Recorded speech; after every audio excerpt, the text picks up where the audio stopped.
అదే RTV app వార్తల్ని క్షణాల్లో చదివే అవకాశం ఉంటుంది. ఒక న్యూస్ పేపర్, ఒక టెలివిజన్ ఛానల్ మీ చేతుల్లో ఎప్పుడూ ఉంటాయి.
డే సందర్భంగా రాష్ట్ర ప్రభుత్వం ఆదేశాల మేరకు మన రాష్ట్రంలో ఉన్న ప్రతి ఏరియాలో కంపల్సరీ విద్యార్థులతోటి, యువకులతోటి, ప్రజలతోటి అవగాహన ర్యాలీ నిర్వహించాలనే ఆదేశాల మేరకు మన రామగుండం సిపి శ్రీ ఎం శ్రీనివాస్ ఐపీఎస్ గారి ఆదేశాల మేరకు మన దండపల్లి పోలీస్ స్టేషన్ పరిధిలోని దండపల్లి హెడ్ క్వార్టర్లో ఈరోజు జిల్లా పరిషత్ ఉన్నత పాఠశాల హెడ్ మాస్టర్ గారు మరి వారి పిల్లలు మరియు ఇక్కడ ప్రజాప్రతినిధులు వారందరితో కలిసి ఈరోజు ర్యాలీ తీయడం జరిగింది.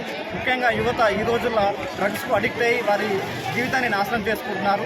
దాని మీద గవర్నమెంట్ కూడా చాలా చిత్తశుద్ధితో పనిచేస్తూ దాని సపరేటు నార్కోటిక్ డ్రగ్స్ కంట్రోల్ అని ఏర్పాటు చేయడం జరిగింది. దానిలో భాగంగానే దాని మీద యాక్షన్స్ కూడా సీరియస్గా ఉంటున్నాయనే ఉద్దేశంతో అది కంట్రోల్ ఏర్పాటు చేయడం జరిగింది. దాని మీద కూడా సివియర్ యాక్షన్స్, సివియర్ చట్టాలు కూడా చేయడం జరిగింది. జూలై 1 నుంచి కూడా కొత్త చట్టాలు అమల్లోకి వస్తున్నాయి. కాబట్టి దయచేసి యువత ఈ చెడు వ్యసనాలకు బారి కాకుండా అందరూ అవేర్నెస్ చేసుకొని, అందరూ అవగాహన చేసుకొని, పిల్లలకు అవగాహన చేసినట్లయితే వారి చుట్టుపక్కల కానీ వారి పెద్దలకు కానీ దీని వల్ల వ్యసనాలు ఏ విధంగా వాళ్ళు చెడు బారిన పడుతున్నారని అర్థమవుతుంది. కాబట్టి దయచేసి అందరూ కూడా చెడు వ్యసనాలకు బారి కాకుండా మంచి ఆలోచనతోటి, మంచి దృక్పథంతో ముందుకెళ్ళినట్టయితే మన రాష్ట్రం కాకుండా మన దేశం కూడా అభివృద్ధి చెందుతున్న ఉద్దేశంతో ఈరోజు ఈ యాంటీ డ్రగ్స్ డే జరుపుకుంటున్నాం. దానికి వీరందరూ సహకరించినందుకు మాకు దండపల్లి. మరిన్ని వీడియోస్ కోసం ఛానల్ ని సబ్స్క్రైబ్ చేయండి. లేటెస్ట్ అప్డేట్స్ కోసం వాట్సాప్ ఛానల్ ని ఫాలో చేయండి. అండ్ లింక్ డిస్క్రిప్షన్ లో ఉంది.